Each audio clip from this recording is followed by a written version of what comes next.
오늘 바울은 빌립보 교인들에게 우리의 시민권이 하늘에 있다라고 말하고 있습니다.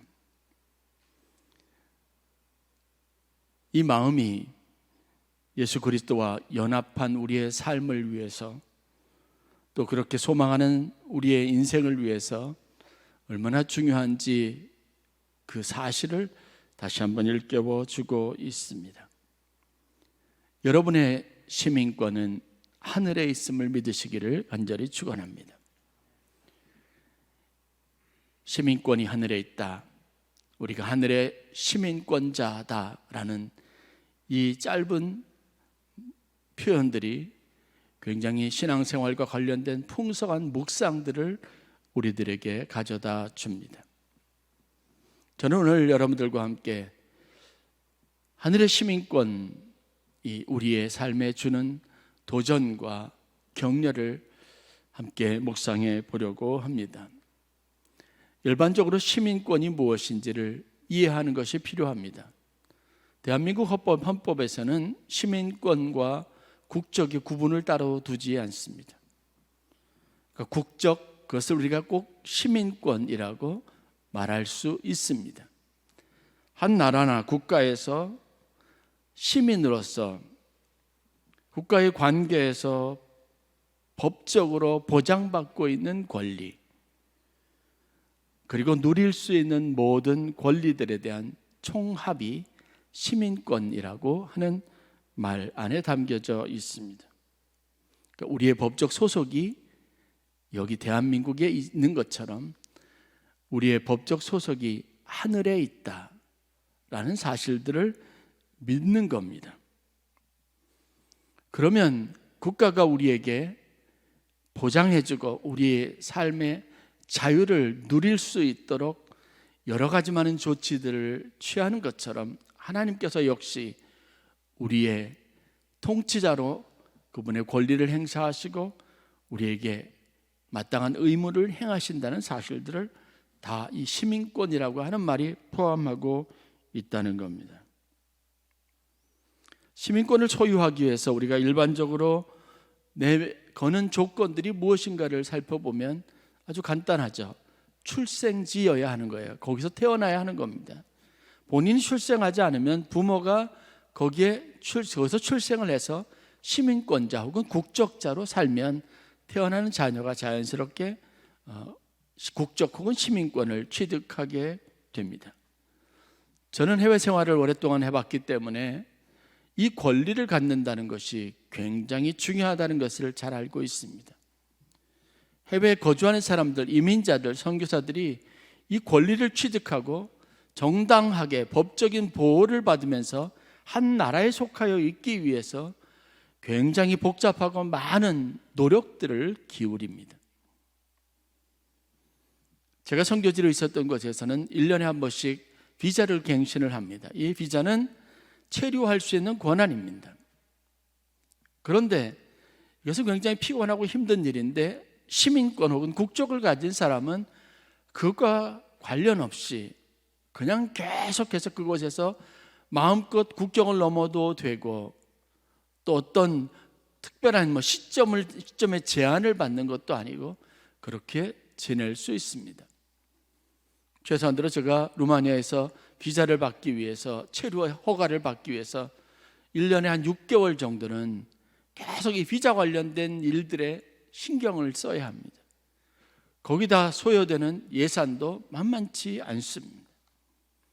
가족이 저희가 셋이니까 세 가족들에게 한 사람에게 최소한 500불 정도, 적어도 500불인데 그게 한 번 비자를 갱신하려면 한 번에 1,500불의 갱신을 위한 비용들이 소모가 되어야 합니다.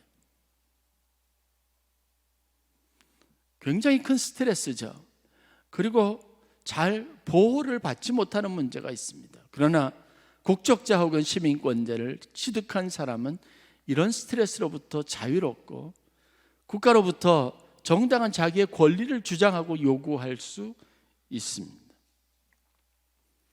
출생에 관련된 시민권 취득 방법 외에 또 다른 한 방법이 내가 그 나라에서 제시하는 조건에 부합한 모든 것을 다 갖추고 그리고 내가 그 국가가 요구하는 기준대로 질서대로 순응해서 살겠다고 하는 그런 자기 순종과 헌신, 동의 이런 것들을 구체적으로 서류로 만들어서 증명해 보이고 사인을 해야 합니다.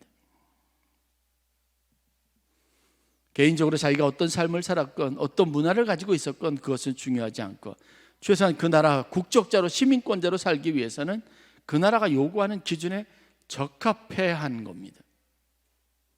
그리고 그것을 위해서 선서를 하기도 합니다. 나는 이 나라가 가지고 있는 모든 헌법과 그리고 삶과 관련된 모든 제반 질서들에 순종하겠습니다. 순응할 것을 서약합니다라고 해야 합니다. 이러한 것이 우리의 일반적인 신앙생활에 빗대어질 수 있다면 굉장히 우리가 신앙생활을 어떻게 해야 하는지 분명해질 수 있습니다. 막연한 것이 아니죠. 우리가 하나님의 자녀로 하나님 나라의 시민권자로 살기를 원한다면 하나님이 우리에게 원하시는 것, 요구하시는 것, 성경의 가르침과 말씀에 철저하게 순종하고 헌신된 각오를 가지고 있어야 합니다. 신앙생활이 무엇인지 어떻게 해야 하는 것인지 잘 모르고 혼란스러운 분이 있다면 최소한 이러한 것으로부터 여러분 얻을 수 있는 교훈이 있습니다. 그가 원하는 것에, 그 나라가 원하는 것에, 그 조직이 원하는 것에 맞추는 겁니다. 내 뜻대로 내 마음대로 산다고 하는 것은 어울리지 않고 적합하지도 않은 겁니다. 바울이 하늘의 시민권이라고 말할 때 그가 염두에 두고 있는 것은 이러한 내용들을 포함하고 있습니다. 그것이 우리 삶에 주는 유익, 그것으로부터 받을 수 있는 보호를 이야기합니다. 그러므로 우리는 자랑스러운 하나님 나라의 시민권자로, 자녀로서 그런 자부심과 정체성을 가지고 우리의 믿음의 삶에 최선을 다해야 하고, 우리가 가지고 있는 주된 관심은 하나님의 뜻을 이루고 하나님 뜻대로 살기 위한 것에 초점이 맞추어져야 한다는 겁니다.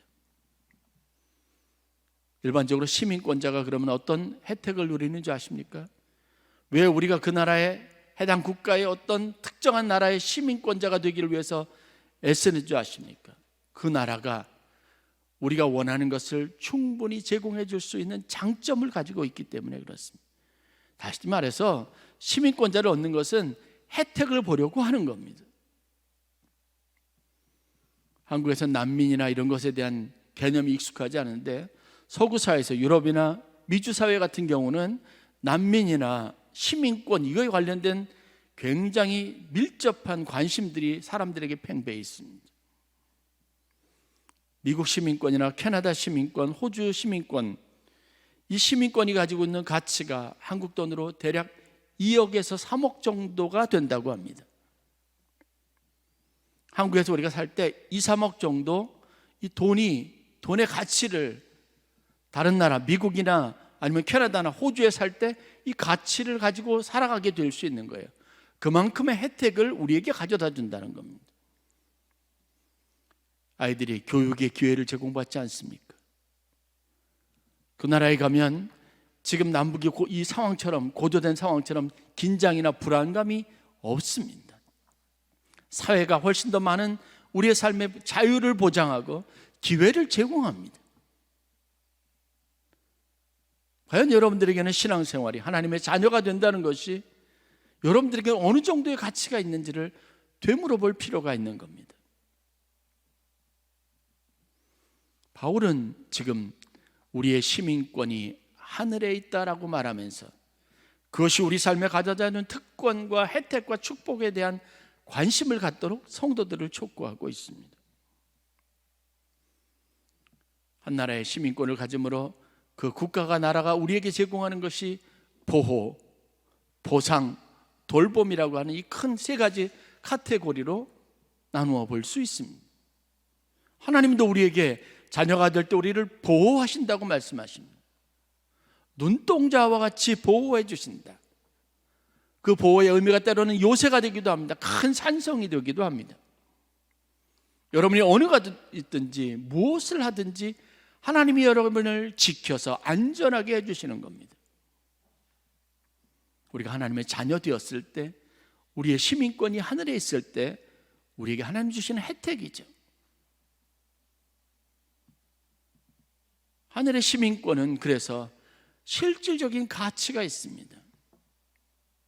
여러분, 우리가 주위에서도 믿음을 가지고 살아가는 사람들이 다른 차원의 삶을 사는 것을 알게 될 겁니다. 웬만한 일에는 흔들리지도 않습니다. 근심하거나 염려하지도 않습니다. 이유가 뭘까요?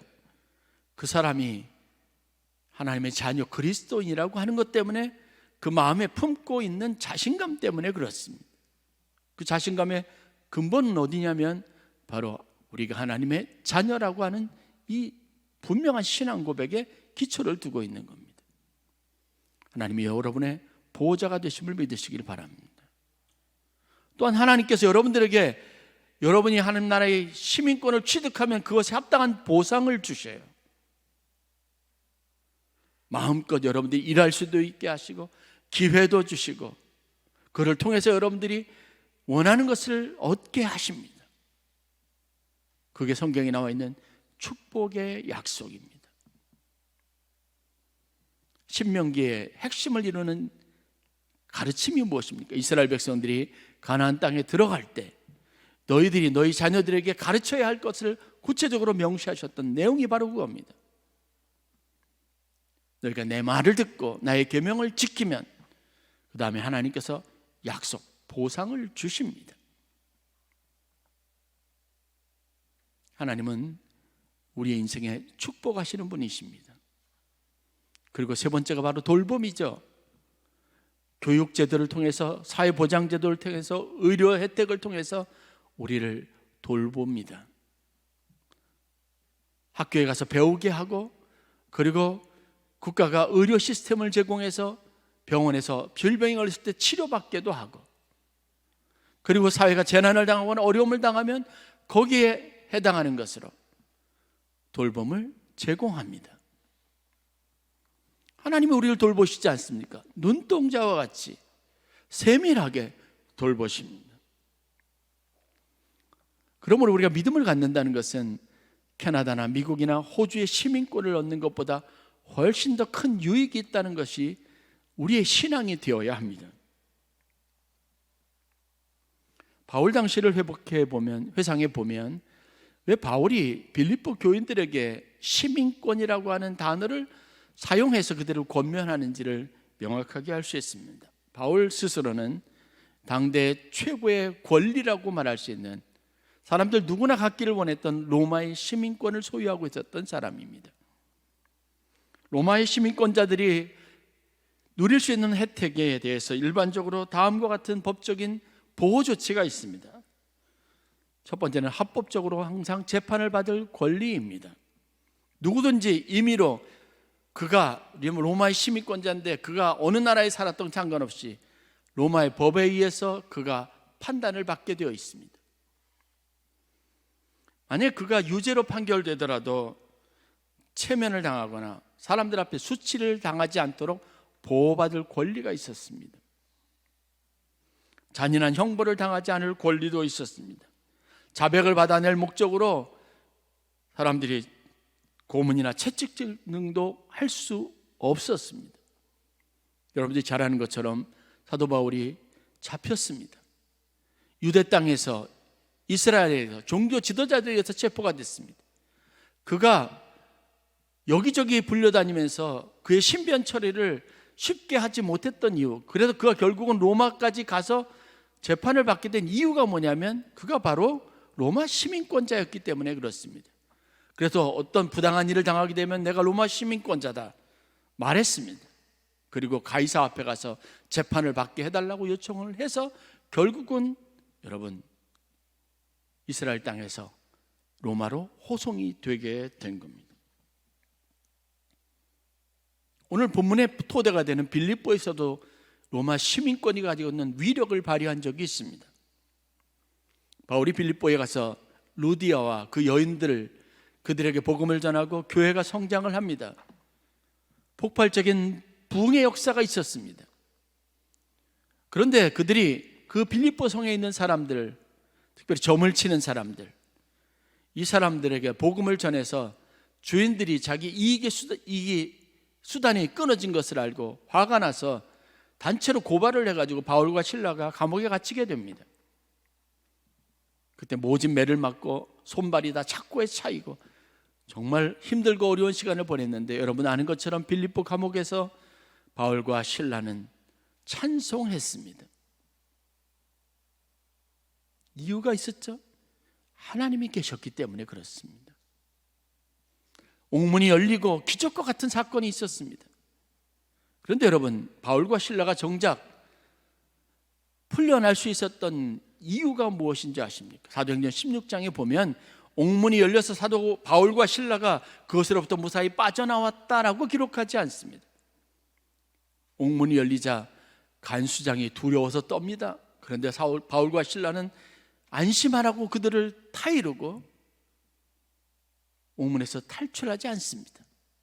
문책당할 것을 두려워하던 간수장을 오히려 찾아가서 위로합니다. 그래서 결국에는 어떻게 됐어요? 그 간수장이 온 가족들을 다 모아놓고 복음을 전합니다. 그래서 여러분들이 익숙히 잘 아는 구절이 나오죠.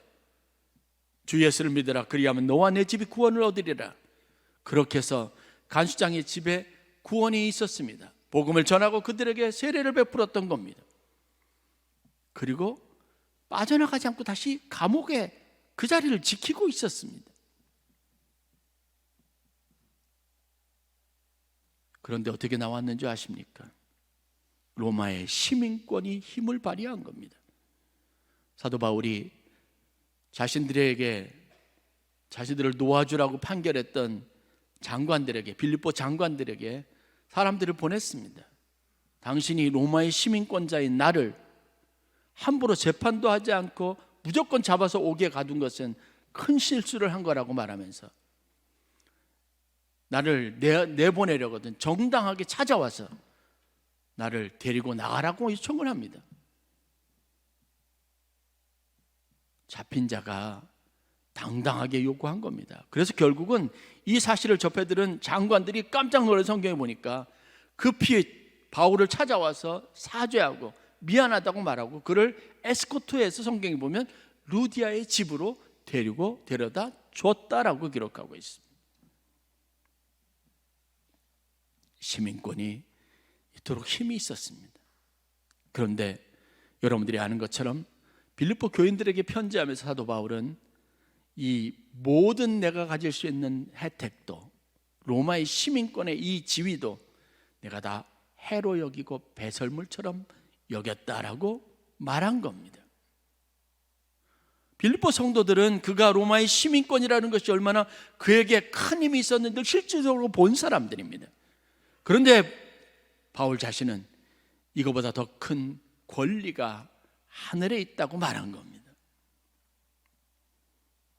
세상이 줄 수 없는 것보다 더 큰 것을 하나님이 주신다고 말합니다.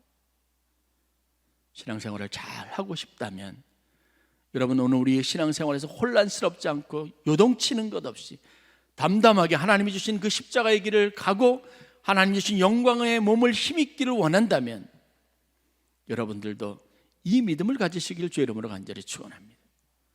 내 소속은 하늘에 있습니다. 나는 세상에 통치를 받는 사람이 아니라 하나님의 통치를 받는 사람이고 하나님 나라의 시민임을 여러분 믿으시기를 간절히 축원합니다.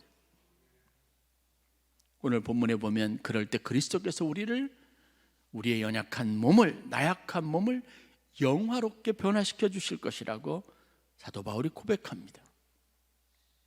이제 우리가 가져야 될 마음가짐, 신앙적인 태도가 있습니다. 세 가지로 간단하게 요약하면 이겁니다. 첫 번째는 여러분 그리스도인으로서 하늘의 시민권을 가진 자로서의 정체성을, 프라이드를 분명하게 가지시기를 주의 이름으로 간절히 축원합니다. 사도 바울의 인생이 그거죠. 사도 바울이 말하는 모든 메시지의 핵심이 그겁니다. 내가 하나님의 자녀이니까 누가 나를 참소할 수 있습니까? 내가 하나님의 자녀인데 누가 나를 함부로 죽일 수 있습니까? 사도 바울은 이것에 대한 분명한 확신을 가졌습니다. 여러분, 내가 하나님의 자녀인데 어떤 질병이 나에게 침투해서 나를 멸망케 할 수 있겠습니까? 불가능한 일입니다. 세상에 어떤 악한 사람도 어떤 사기꾼도 내 삶에 해를 끼칠 수 없습니다. 설사 끼친다 해도 하나님이 보호해 주십니다. 하나님이 보상해 주십니다. 하나님이 돌보아 주실 것이라는 믿음을 가지시기를 바랍니다. 그래서 그 질서 안에서 살아야 합니다. 중요한 것은 내가 하나님 나라의 하늘의 시민권을 가진 사람이라는 겁니다. 이게 중요해야 합니다, 여러분들에게. 다른 어떤 것보다도 더 중요한 것이라야 합니다. 하늘의 시민권이 땅의 시민권보다 더 가치가 있어야 합니다. 사도 바울은 이것을 더 좋은 권리라고 여겨서 자기가 가지고 있는 모든 권리, 세상 사람들이 다 부러워하던 로마의 시민권도 배설물처럼 여겼다라고 기록하고 있습니다. 두 번째는 이 시민권에 대한 이해를 분명하게 해야 하는데, 이 시민권은 하늘에 있다는 겁니다. 그러므로 여러분, 우리의 신앙적인 본질적인 목표가 하늘에 있음을 믿으시기를 바랍니다. 그것은 더 나은 곳, 더 나은 본향입니다. 땅에 소망을 두고 땅에 얽매이다 보니까 여러분, 현실적인 어려움을 이기지 못하는 겁니다. 저는 하늘의 소망을 두고 더 나은 본향을 사모하는 사람들이 가지고 있는 삶의 특징들을 봅니다. 얽매이지 않습니다. 지금 이 삶에 너무 많은 의미를 부여하지도 않습니다. 오늘 되어진 일에 너무 상처받지도 않습니다. 우리의 신앙이 약화되는 것은요, 하나님 나라에 대한 소망이 강렬하지 않기 때문에 그렇습니다. 여러분의 마음에 흔들림이 있다면 하늘나라의 소망을 더 강렬하게 하기를 위해서 기도하시기를 바랍니다.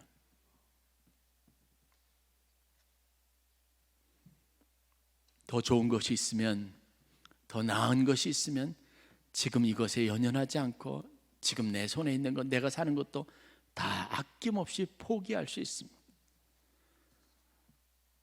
십자가를 지는 것이, 거룩한 희생이, 주님의 길을 가는 것이 여러분 영광의 몸으로 변화될 수 있는 부활의 산 소망이라면, 여러분 이 땅에서 우리가 십자가를 진들 그것이 무슨 고통이 될 수 있겠습니까? 하나님이 내게 더 큰 상으로 주시는데 이것을 가지고 많은 사람들이 이 땅에서의 삶보다 하나님 나라의 소망을 두고 오늘 자신들의 삶을 아낌없이 내어주었습니다. 땅도 세상도 육체의 정욕도 그를 얽어맬 수 없었던 겁니다. 신앙생활이 제대로 되지 않는 이유 분명합니다. 우리가 우리의 소망을, 우리의 시민권을 하늘에다 두고 있지 않기 때문에 그렇습니다. 소망을 분명히 하지 않는 한 여러분들은 현실 세상에 늘 얽매이게 되어져 있습니다. 그리스도인으로 새로운 영적 삶의 질서도 만들어지지 않습니다. 정체성의 혼란을 겪게 됩니다. 바울이 그래서 오늘 빌립보 교인들에게 그렇게 고백하는 겁니다. 빌립보서 3장 7절부터 9절까지 있는 말씀을 여러분들에게 읽어드리겠습니다. 그러나 무엇이든지 내게 유익하던 것을 그리스도를 위하여 다 해로 여길 뿐더러 또한 모든 것을 해로 여김은 내 주 예수 그리스도를 아는 지식이 가장 고상하기 때문이라. 내가 그를 위하여 모든 것을 잃어버리고 배설물로 여김은 그리스도를 얻고 그 안에서 발견되려 함이라. 더 좋은 것이 있으면 내가 이전 어디 속했던 다 버리는 겁니다. 다 포기하는 겁니다. 히브리서 기자는 믿음, 구름같이 허다한 많은 믿음의 삶을 살았던 사람들의 삶을 이야기합니다. 그들에 대해서 이야기할 때 특징들을 이렇게 표현합니다. 히브리서 11장 13절부터 16절입니다. 이 사람들은 믿음의 삶을 살던 수없이 많은 믿음의 조상들, 모세, 아브라함, 이삭, 야곱, 다윗, 수없이 많은 믿음의 사람들의 특징입니다. 이 사람들은 다 믿음을 따라 죽었으며 약속을 받지 못하였으되 그것들을 멀리서 보고 환영하며 또 땅에서는 외국인과 나그네임을 증언하였으니 그들이 이같이 말하는 것은 자기들이 본향 찾는 자임을 나타낼이라 라고 기록합니다. 그들의 삶을 보면 마지막이 어떻게 좋은 것 같지 않습니다. 결과가 좋은 것 같지 않습니다. 늘 언제나 행복하고 좋은 일만 있는 것 같지 않습니다. 그럼에도 불구하고 그들은 믿음의 경주를, 믿음으로 살기를 중단하지 않습니다. 이유가 뭐냐면 더 나은 본향을 사모하기 때문에 그렇습니다. 이어지는 말입니다. 그들이 나온 바 본향을 생각하였더라면 돌아갈 기회가 있었으려니와 그들이 이제는 더 나은 본향을 사모하니 곧 하늘에 있는 것이라. 이러므로 하나님이 그들의 하나님이라 일컬음을 받으심을 부끄러워하지 아니하시고 그들을 위하여 한 성을 예비하셨느니라. 여러분, 더 나은 삶, 더 나은 본향을 마음에 품고 살아가실 수 있기를 바랍니다. 그래야 땅의 일에 얽매이는 십자가의 원수로 살지 않고 십자가를 자원하여 지고 가는 제자의 삶을 살아갈 수 있습니다. 왜냐, 이것이 더 가치 있는 일이고 오늘 이곳에서 하는 수고를 하나님이 기억하시고 더 나은 상급을 주실 것이기 때문에 그렇습니다. 마지막으로 실질적이고 구체적인 삶의 변화가 있어야 하고 여러분들이 변화를 경험해야 하고 변화된 삶에 대한 기쁨이 있어야 합니다. 그러기 위해서는 하나님 나라의 질서에 순응하는 노력을 해야 하죠. 여러분, 제가 이민자들을 많이 보았습니다. 그런데 그 나라의 질서 안에 동화되어 살려고 하는 사람들이 그렇게 많지 않습니다. 특별히 한국 사람, 중국 사람, 이 아시아계 사람들이 그렇습니다. 그런데 어떤 사람이 미국이나 아니면 영국이나 아니면 큰 나라의 그 주류 사회의 한 멤버로서 성장하냐면 그들의 질서에 녹아지는 삶을 사는 사람들이 그렇습니다. 언어를 체득합니다. 한국 사람들만 모여있지 않습니다. 그 나라 사람들과 같이 어울려 사는 것을 자원하고 일부러 노력을 합니다. 빨리 한국 사람으로의 습관이나 습성, 몸에 밴 것들을 버리려고 합니다. 그래야 그 사회에 녹아들죠. 그래야 우리가 그 나라 시민권을 취득하려고 했던 목적이 성취될 수 있는 겁니다. 그리스도인이라면, 하나님을 믿는 사람이 되기를 원한다면 하나님 나라의 질서에 여러분들이 녹아져 가야 합니다. 그래서 여러분들이 변화되는 기쁨이 있어야죠. 이름만 가지고 여러분의 삶에 전혀 변화도 되지 않고 여러분들이 사는 방식이 전혀 다르다면, 여러분, 우리가 하나님이 주시는 영적 유익이나 보상이나 축복이나 돌봄을 경험할 수 없다면 그것이 여러분들의 삶의 축복이 될 수 없습니다. 바울은 우리에게 거룩한 삶을 살라고 권면할 때마다 항상 이것을 염두에 두고 있습니다. 여러분들이 하나님의 백성이 되어야 한다는 거예요. 하나님의 자녀가 되어야 한다는 겁니다. 그래서 성경은 우리에게 항상 이런 원칙을 가지고 말합니다. 우리가 어떤 조건을 채우면 우리를 하나님의 자녀로 삼아주시겠다는 게 아니라 그리스도께서는 우리를 위하여 죽으심으로 믿는 믿음만 가지고 있으면 너는 하나님의 자녀라고 말합니다. 그리고 우리로 그 자녀다움을 유지하기 위해서 거룩하고 성결한 삶을 살아가라고 말하고 있는 겁니다. 천국에 가기 위해서 우리에게 똑바로 살아야 될 이유를 제공하지 않습니다. 너는 하나님의 자녀 천국 백성이라고 말하는 겁니다. 그 마음을 가지고 하나님의 자녀답게 살라고 말하는 겁니다. 왜요? 우리가 하나님의 자녀이기 때문에 그런 겁니다. 저도 물론 시험을 봐서 어떤 과정을 거치고 6년, 7년의 과정, 그리고 8년 차 되던 해 목사 안수를 받았습니다. 과정을 다 마쳤습니다. 그렇다고 해서 제가 완벽한 목사가 아닌 겁니다. 그러나 우리에게 그 과정, 최소한의 과정을 요구하는 과정을 거치면 목사의 안수를 주고, 그 다음에 우리가 중요한 것은 목사로서 책임감 있고 목사다운 삶을 살아내려고 하는 노력이 뒷받침되어야 합니다. 그리고 이것이 우리의 삶에 얼마나 큰 유익을 가져다 주는지 저도 지금 계속해서 깨달아가고 알아가고 있습니다. 그래서 자랑스러워지고 목사인 것이 하나님 앞에 놀라운 축복이었다고 말할 수 있게 되는 것을 지금 삶을 통해서 계속 연습해 가고 있습니다. 여러분들도 훈련 받으시기를 바랍니다. 하나님의 자녀 시민권을 가진 것이 여러분들에게 얼마나 놀라운 축복인지를 배워가실 수 있기를 바랍니다. 실질적인 변화가 여러분들 가운데 있기를 바랍니다.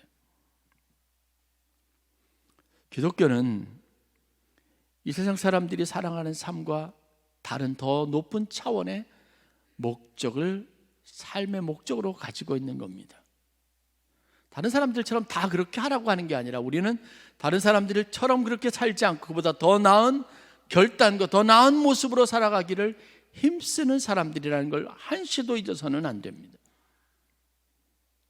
그래서 우리가 사랑이 있기 위해서, 사랑하기 위해서, 사랑을 베풀기 위해서, 사랑을 실천하기 위해서 때로는 원수들까지도 품을 수 있는 자세를 가지고 있어야 합니다. 한쪽 뺨을 때리면 다른 뺨을 내어 놓을 수 있는 성숙한 결단을 가지고 태도를 가지고 살아가야 합니다. 다른 사람처럼 통속적으로 그러한 일에 화내는 게 아니라 그런 일을 참을 뿐만 아니라 그것을 위해서 그 사람을 위해서 간절한 마음으로 그 사람의 연약함을 위해서 기도할 수 있는 거룩하고 성숙한 차원의 삶을 살도록 애쓰는 일들을 위해서 부르심을 받은 겁니다. 그게 바로 그리스도의 십자가의 죽음과 부활이 우리에게 가져다주는 삶의 영광입니다. 그리스도의 이런 모습을 따라 살아가려고 하는 우리의 목적이 분명한 그런 삶을 산다면 그리스도께서 우리 나약한 인생에도 가장 존귀하고 영화로운 몸으로 부활하게 하시는 은총을 베풀어 주실 겁니다.